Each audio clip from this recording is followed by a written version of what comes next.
Good morning and Happy New Year. This is Kelly Masters and the Michigan Financial Wellness Network monthly partner meeting. This is our January meeting of 2023. And just a couple logistical updates. Our next Zoom meeting is scheduled for February 1st. And then our March meeting, I am going to have to change the date. So instead of March 1st, I think I'm going to move it to the next day, which is just Thursday morning, March 2nd, because I am not available on March 1st, as it turns out now. So, but I'll include that information later in the meeting as well. So I'm glad you're all here, and we have some exciting things to share. And then I want to make sure and have time to go around the room and get updates from everybody who is here with us today. And let's see if this will advance. Last month we had to do it manually, so we'll see.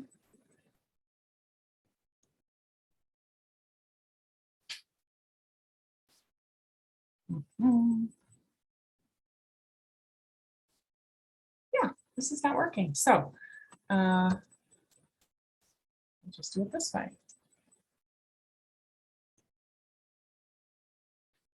Just a quick note on underwriting partners. Thank you so much for those partners who have come forward to support our efforts in 2023 already.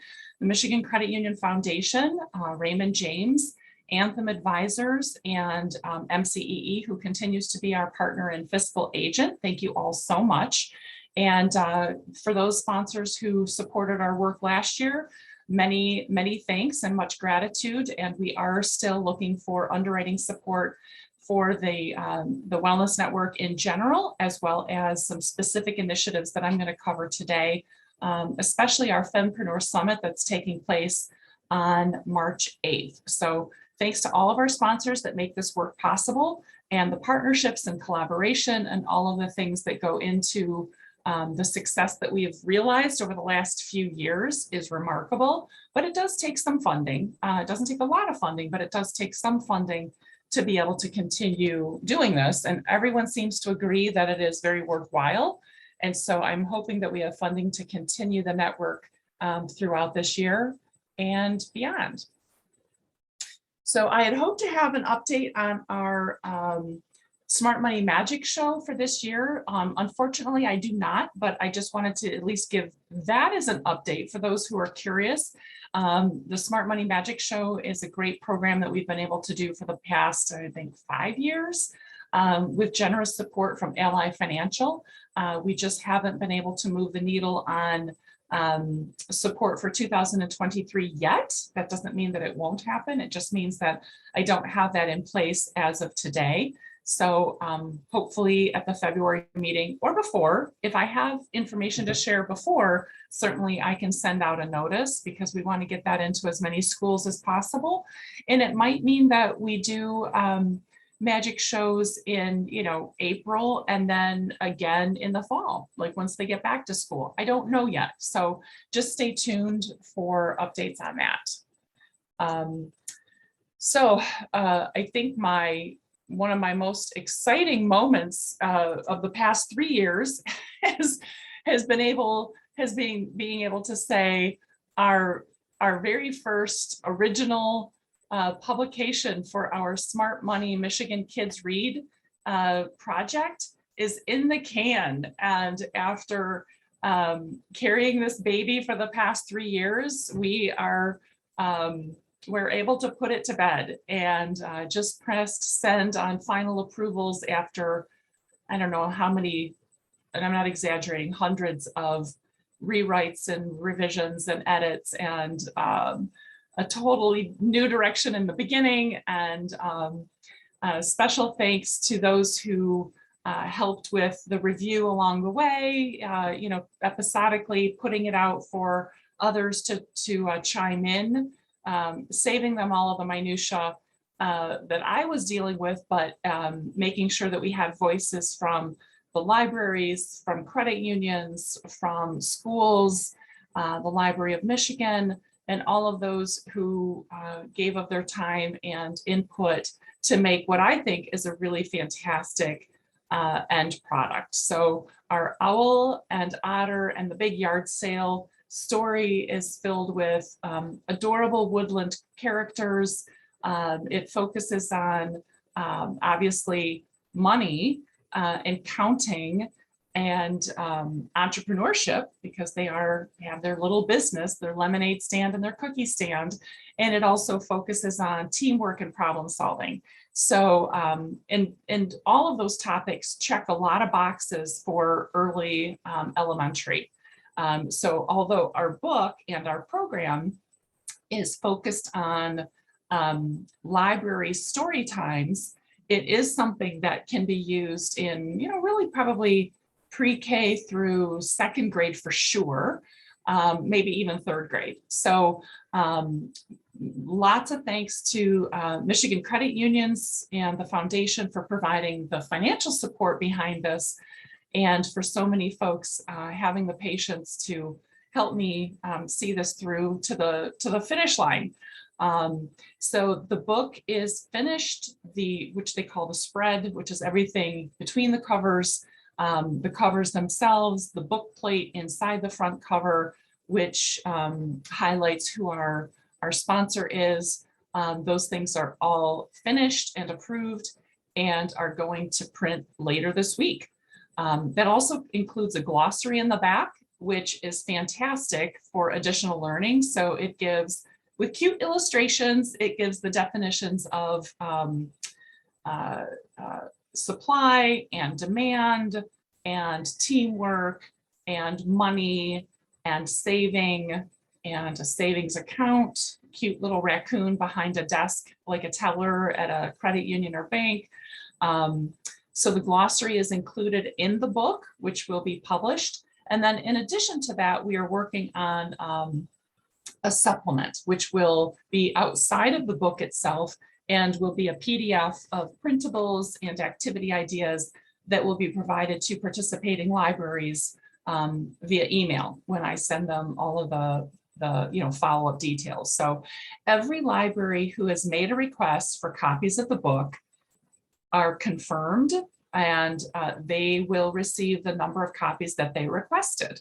So I say that to also share that we have about not quite 400 copies still available, and we've received almost 160 copy requests so far for about 8,500 copies of the book.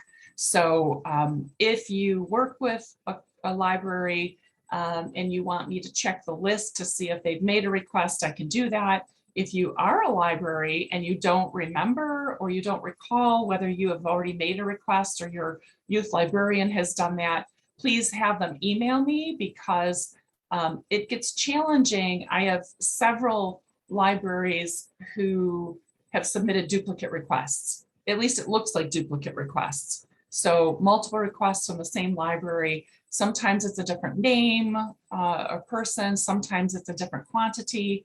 And so that just really adds to the legwork necessary to figure out what is it that they really need. So please don't just submit more and more requests. If you're unclear or unsure whether your library has already done that, please just reach out to me. And that goes to credit unions and libraries. If credit union works with libraries and they're wondering if those partners have made a request, just shoot me an email and I can pull the list and let them know. So with that, I'm super excited for this year. I think the increased early interest is indicative of the fact that libraries are back. They're doing programming in person again, and I think folks are excited at the prospect of having a brand new book, never seen or used by anyone before. And so they're gonna be able to have that as part of their programming in April. The book will then go into the catalog of Penguin Random House and be available for purchase as just part of their collection. So that's pretty cool too, that this book will be put into the universe and can be utilized and into the lives of children everywhere. So super excited to make that announcement, and book packing is scheduled for March 3rd, presuming everything stays on track, which I think it will. We're doing the printing and binding in North America, so we don't have overseas shipping issues to deal with. And so then on Monday, would that be the 6th of March, we expect the requested copies for all of those almost 160 libraries to start their trek, so that librarians have their copies of the book, well in advance of April 1st. So wherever a library resides or is located in Michigan, they should know approximately how long their interlibrary delivery would take from Novi to reach them. But our goal is to have them hitting the roads on Monday, March 6th. So super excited about that. I don't know if Cheryl was able to join us this morning. Cheryl, if you did, just give me a shout. It was great to have her here last month to give us the update. The spring tour dates are confirmed April 25th through May 5th, and it will be Gooding coming to Michigan. And there are a number of shows already scheduled, which is fantastic, but there is room on the schedule.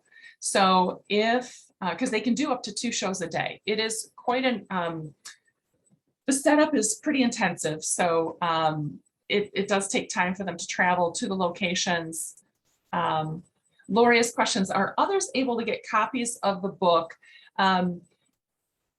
Possibly. So what I mean by that is, and Beth, if you want to unmute and just share what the foundation has purchased extra copies of the book, and has an internal process where credit unions can make a request for copies of the book to do special programs. But Beth, do you want to speak to that? You just said it very well, Kelly. So okay. Credit unions can receive books not for purchase, but through our foundation for initiatives that they're doing in their communities and partnerships. So Lori, if MSU wants to do something in conjunction with a credit union, then you can work with that credit union to get books for your partnership activity. The other thing I will say so Lori, the other thing I will say is, let's say you wanted, I don't know, 100 copies or 500 copies of the book. And if I know that like today or tomorrow, and if you have budget for that, I could probably add you into our bulk order because we get a significant discount because we order 12,000 copies. So we're able to get the per unit rate is extremely affordable, like $2 a book, versus what you would buy kind of free market or retail. So if you had budget and you knew that you wanted X number of copies, then, and if I knew that today or tomorrow, or maybe certainly by the end of the week, I could bump our quantity up by that number of books. Okay, cool. I don't know that specifically, but it's good to know. Yeah. Or partnering with a credit union, and then they can go through the foundation and submit a request for copies to do a specific program. So 2 options there. Funding the Future, those are the tour dates for Michigan this spring. And I'm thrilled to know that we already have schools on the schedule. But if you work with a high school or a middle school in the state of Michigan who would like to bring this financial literacy music and presentation program to their students, you can email me and I'll put you in touch with the scheduler who knows what windows of opportunity exist on that tour schedule. And the other exciting thing we learned last month, was so excited to learn, is that there's going to be a special event with the MSU Exploration Days that takes place in East Lansing on June 21st. So Funding the Future is going to be one of the featured evening entertainment, which is fantastic. And I know, Lori, you are on the planning team for Exploration Days, correct? It's true. And I'm so excited about it. This is a huge, huge gift and we're very excited. So Exploration Days is our 3-day event at MSU where the kids 12 to 19 get to come and stay in the residence halls. They attend sessions, and as part of that, there's free time activities. And we're excited that Gooding's going to come and be an evening entertainment for our young people. And it has an educational component, which is huge because anything we're doing, we're trying to incorporate life skills and education as part of it. So this is fantastic. So we're happy that we have that connection. What do you expect? I know pre-pandemic, the numbers were crazy big, how many youth participated. And then I know things had to kind of be scaled back. So what does it look like for this June, do you think, in terms We're of? aiming for 1,000s. Okay. That's our number for this year. Awesome. Yeah. Awesome. So hopefully we get around that. I think you will. I hope so. That would be fantastic. We're gearing up for that number. So awesome. Okay, so that's the Funding the Future update. And if anyone has questions about it, and the other thing is, Cheryl didn't make any commitments. However, June 21st, even though it's in the summer and they don't typically book out, a full. Yes. So Karen, your question is there a cost associated with Gooding? So Funding the Future is a nonprofit organization. And yes, the cost to bring the performers to a school is $3,500. However, through extremely generous sponsorship, that cost is usually covered by a sponsor. So we're always looking for sponsors to bring a show to a school, but the school itself, to my understanding, does not pay for the program. So there is a cost, but the cost is covered by sponsors. And God bless Colleen Schoen and Derek's assistants to get sponsors to cover the cost of these programs. And so, yes, if if anyone's interested in bringing a show to a community, to a specific school, and they have sponsorship suggestions, that's very welcomed as well. So what I was saying about December 1st, typically, I mean, that's not like a tour, that's like a special event. They're coming into Michigan specifically to do Exploration Days. However, since they're here, if we had an opportunity to do another show while they were here, that would just make a lot of sense. So since the Exploration Days event is in the evening, it is possible, right? Logistically pending, if it were, reasonable and possible, that they could do a show during the day on June 1st. So if anyone has ideas or suggestions, please pass those along as well.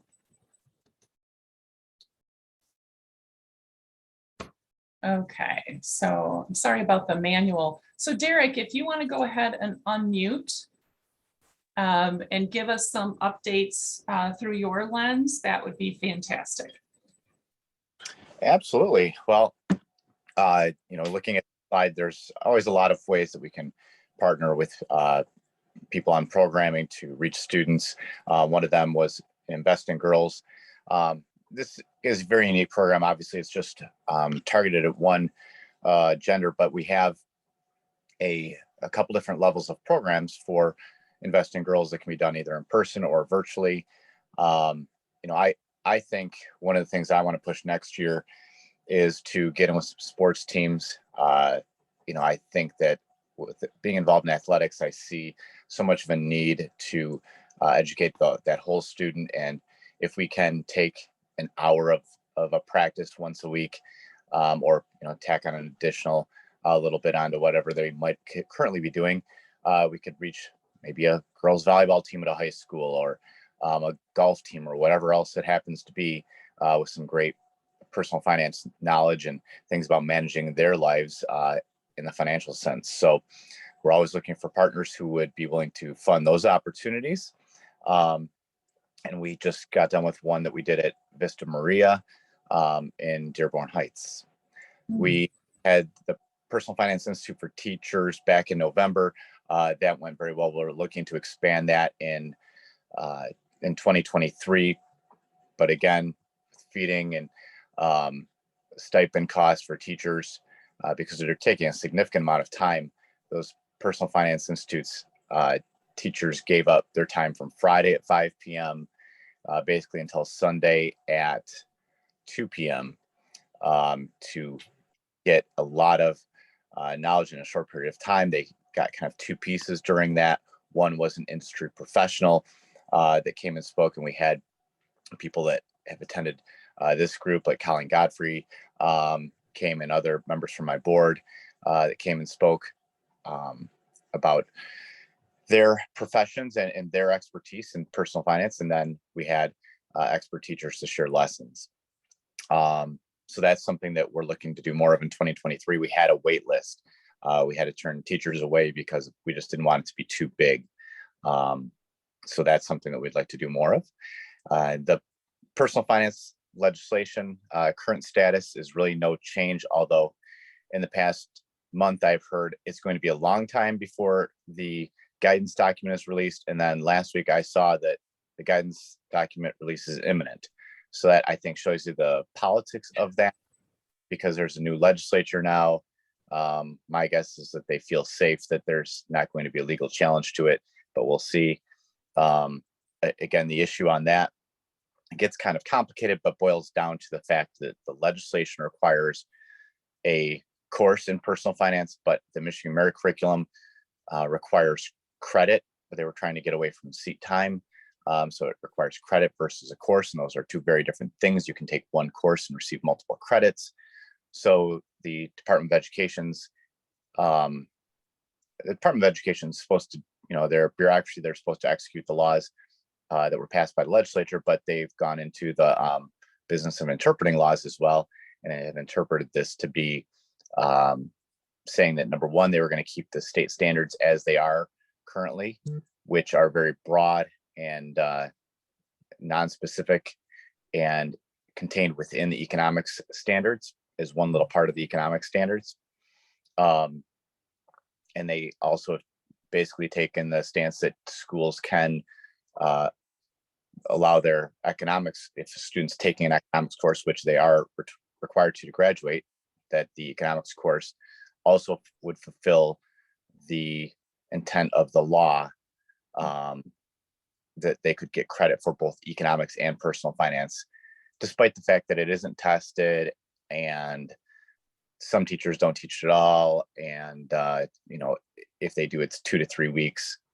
And it could look like a variety of different things. So that's and a school district could implement a course if they wanted to.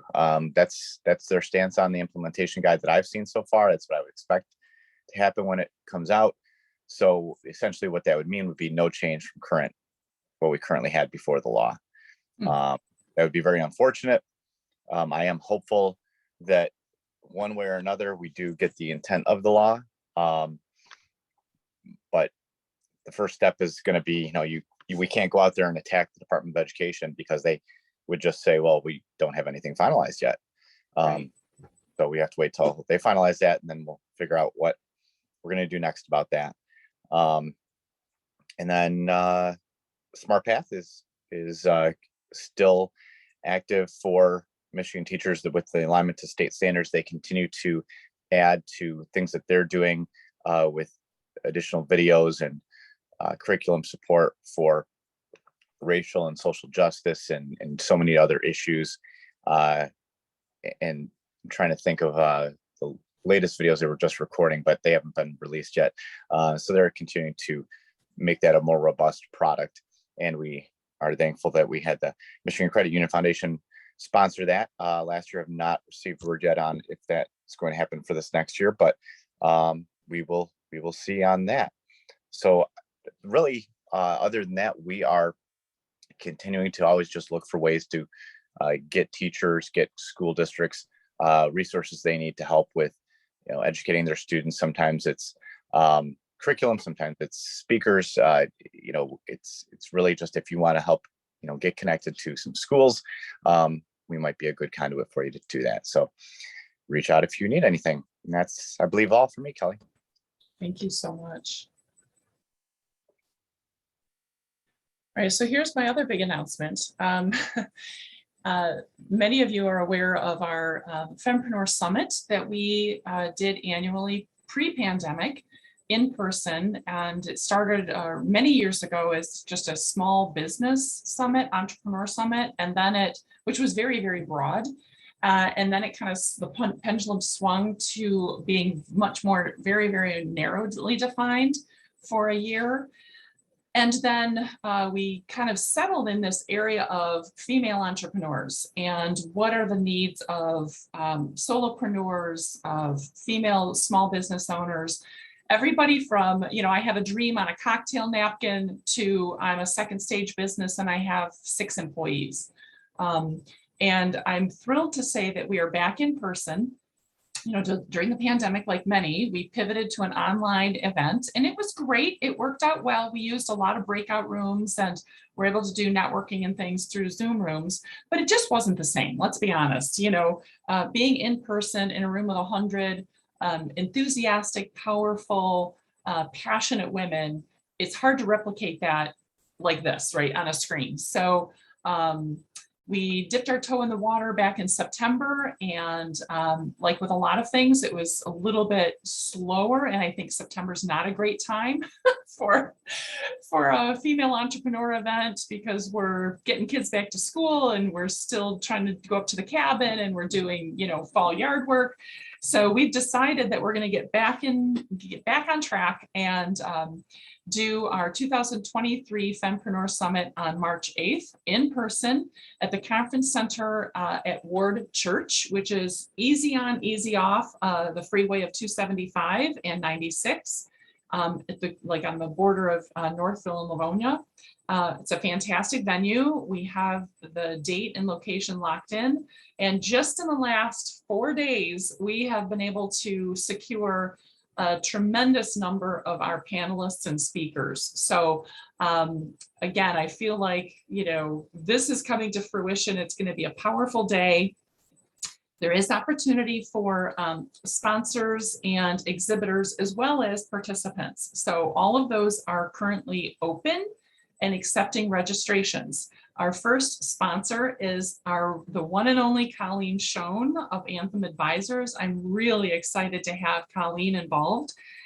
She first came on and said, this is an event I want to support and I love this. And then when we really looked into her background and her expertise and her personal journey, we decided to invite her to be one of our speakers, and she agreed. So I'm thrilled to say that Colleen is going to be one of our speakers for this year's event. The theme is Elevate, and that goes across to support the whole woman, elevate yourself, your business, and your goals and dreams. So there's going to be some of the kind of quote business of business certainly included in the event, but a whole lot of personal brand, personal well-being, life balance, and really the things that if female entrepreneurs feed themselves, their business is going to thrive. And so this is just a smattering of some of the speakers that we've confirmed so far. And the topic matter will cover everything from business finance and business planning and accounting and bookkeeping to decluttering, right? Decluttering your mind, decluttering your business, well-being, personal health and nutrition. Robin Kinney, the second photo there, she first attended a FemPreneur Summit like 7 years ago and was expecting her 3rd child, working for a corporation, and had a dream of this business she wanted to launch. And after attending the FemPreneur Summit, she went full bore and she now has 2 thriving companies. So we're bringing Robin back. I'm very excited. I had a lovely conversation with her yesterday. Her aura, her enthusiasm, what she's learned along this journey, she's going to come back and spend the day with us. So I'm very excited. This is going to be a fantastic event. Lots of power. Thanks, Maria. Talk to you soon. So if your organization or anyone in your network is, either a fempreneur wannabe or currently or not. It might be your organization provides, programming or consulting services to support female entrepreneurs. We're looking for sponsors, and because we have a great hosting partner, we're able to do this event very, very economically. However, things do still cost money. So we're looking for sponsors. We still have room for a bank or a credit union. We still have room for, a healthcare related sponsor or a not-for-profit organization. Anthem Advisors takes the space of a financial advisor, so that I would not pursue another sponsor in that category. But things are pretty open at this point. We also have exhibitor opportunities. I think we have 21 exhibit spaces available. We limit it. We only can take 24 so that the space is comfortable. We already have 3 that jumped on board in December. So, but that can be a woman who has a product or service that she has to sell herself. It could be a business that's looking for a B2B opportunity or business to consumer. So anyone who's interested in more detail can email me, myfinancialwellness@gmail.com, and I can send you the links with the sponsorship packet, the registration links. We have an Eventbrite page set up for exhibitor registration as well as participant registration. So the in-person event will be right there at 6 Mile and I-275. We also have the technology so that from anywhere in the world, if someone wants to zoom in and watch the conference with all of the speakers and all the panels and all of that, we do have that option available this year with dedicated Zoom TV, which was purchased at the beginning of the pandemic and has fantastic sound and video. So I can send links out to anyone who's interested for all of those options. And if anybody has questions today, you can certainly stop me and ask. So yeah, are you still looking for any presenters as well? I just sent a message to like some of the staff who maybe do wellness, mindfulness, that type of thing. Is that something of interest still, Kelly? Possibly. Okay. Possibly. It depends on their area of specialty and where we are on the agenda, but I'm Sure. certainly open to considering that. We have a couple of presenters that we have invited and we're waiting to hear on their availability. So I know that there are still a couple of spots that are not locked in. Okay. So yeah, so I would be open to learning what, who you have in mind and kind of what their specialty is. Sure. The person I actually wrote she does stuff about mindfulness and, that kind of stuff for adults. Okay. So, yeah. If you want to shoot me an email, even with a link to her bio, I'd love to take a look at it. Sure. Okay. Sounds good. Okay, cool. And we always like to, diversify our speaker base too, because, we've been doing this a long time and, we don't want to just do the same old thing every time, you know what I mean? So even if it doesn't work for this event, that's not to say that we couldn't incorporate whoever that person is into something in the future. So, sure. So yes. She'd be great. So, okay. Yeah. So we're very cognizant of the need for having, being inclusive and having, diversity of background, diversity of subject matter, diversity of, a person's, path and journey. Heather and I have been working together a long time and we know a lot of this, same people. So it's good to get more and different people into this initiative. So I guess this last month I had us go around and everyone gave kind of what they were grateful for as it related to this group. And it was so inspiring. If you did not make last month's meeting and haven't watched the recording, it's only like 51 minutes. I encourage you to do that. Everything is up on our YouTube channel, which the links are always in the e-blast that I send out every month. And And so I don't want to do that again unless someone wants to share that wasn't here last month. But what I'd like to focus on with our remaining time, I want to go around and just, if anyone has updates, I'd like to hear from folks who are in the room this morning. And then what I kept coming back to is, what do we want to be when we grow up? Some of us have been doing formerly, the Federal Reserve Bank Money Smart Week, and then the conversion and the independence of the Michigan Financial Wellness Network a couple of years ago. Believe it or not, we've been doing this now on our own for 2 years plus. And so it's helpful, I think, as a new calendar year, to think about what does this group provide to people? What could we be providing? What's helpful, or what could we change to make things better? And I know that's a lot, and we only have 20 minutes, but I think it's valuable, and I would like to hear from folks. I hear anecdotally from people how they wouldn't have known about a program or wouldn't have had a connection or a relationship if they had not been part of this group. So that, I know, is something of value to people, but what else could we be doing that we're not, I guess, or yeah. So does anyone want to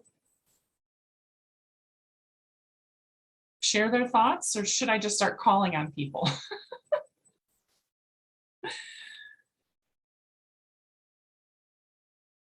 Yes, no? Well, maybe while you're gathering your thoughts, I do want to mention that I have to change the Zoom date for March. February 1st is our next meeting, but then March, I have to move it from Wednesday the 1st to Thursday, March 2nd. I will update the Zoom invitation, and I'm going to try and keep the link the same. So if you've already registered using that link for March, I think that it will work. I just have to change the date, and I'll include that information in the next news blast that I send out probably on Monday, that will have this meeting recording. So February 1st is our next meeting, and then March 2nd, I have to shift it by 1 day because I'll be out of town until the 1st. So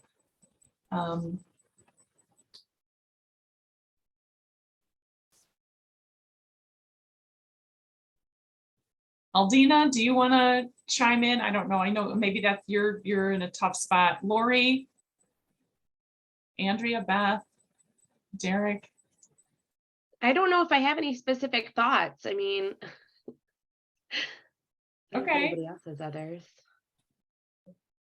Yeah, Well, this is Beth. I agree. I agree that it's probably going to need to morph and change as it goes, but I appreciate just the convening of people with information and sharing all sorts of good initiatives so that people can kind of connect the dots for themselves and for everyone or others just by knowing this information. So I appreciate it all coming together. Okay. I'll build I have up. to agree with that. I feel like in these monthly calls, I feel I get so many aha moments that I feel like maybe I would have missed.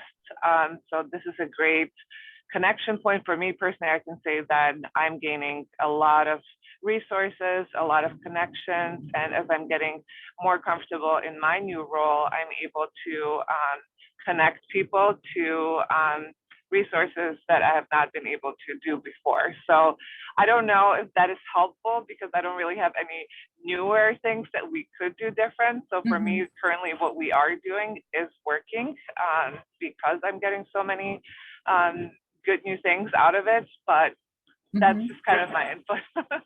Well, that's great. No, that's perfectly fine. You know, we don't, sometimes I think people, just for the sake of doing things differently, they break something that wasn't broken, or like they try to fix something that isn't broken. And so I'm just saying that I'm open to the possibilities that, you know, if there's something we could be doing different, we can consider all of that, right? So But the feedback I get very consistently is that this has value because people, how else would you in 1 hour's time get the kind of information and connections and resources and strengthening of old partnerships and finding new partnerships? Like, where else would you be able to do that? But I also don't want to fall into the trap of like, you know, being the person who's like, everything is fine and it's my way or the highway. And this is how we do it. And this is the way we've always done it. And this is just how it is, right? Like, I'm not that person. So I just want to open it up that if people have suggestions, Well, that we Kelly, can. yeah, what I was going to say about that is that, like, I was reflecting the other day because I drove by the Federal Reserve building and I was all like, oh, we used to have all of our meetings there at the Federal Reserve building, you know? And so I had this kind of moment of like, there's the benefit of getting together and seeing people. But what I've enjoyed about this is that it doesn't take as much time up of the day to participate in this meeting. And then on top of it, I feel like the thing that could be added or adjusted is supporting even more people from across the state. Like, I've tried to share it with colleagues that, like, now if you don't live in Metro Detroit, you can easily come to these because you don't have to drive and there's not a face-to-face meeting. But I wonder if there's a space to even you know, help people be a part of this broader, because it is Michigan Financial Wellness Right. Network, you know, but it's Mhm. always we've always kind of been the Southeast Michigan because of where we met physically in person. Right. But now with Zoom, it's even more of an option for other people. So Sure. Yeah. Yeah, that's a good point. And that is one of the things, well, two things that you mentioned that I've been told repeatedly is not having to drive downtown has allowed people to participate who would have never before been able to. You know, it's just because of just the sheer logistics of the time and the distance. And then, so yeah, so the time, the efficiency of using people's time, and then the physical impossibility really of not being able to go to that location. So but I would like to think about how to invite others from other parts of the state. And this is where folks like, you know, MSU Extension has a network. I mean, I'd love to have people participating besides you and Kathy, right? Like, you're the ones who believe always me, show yeah, up. we've tried to share.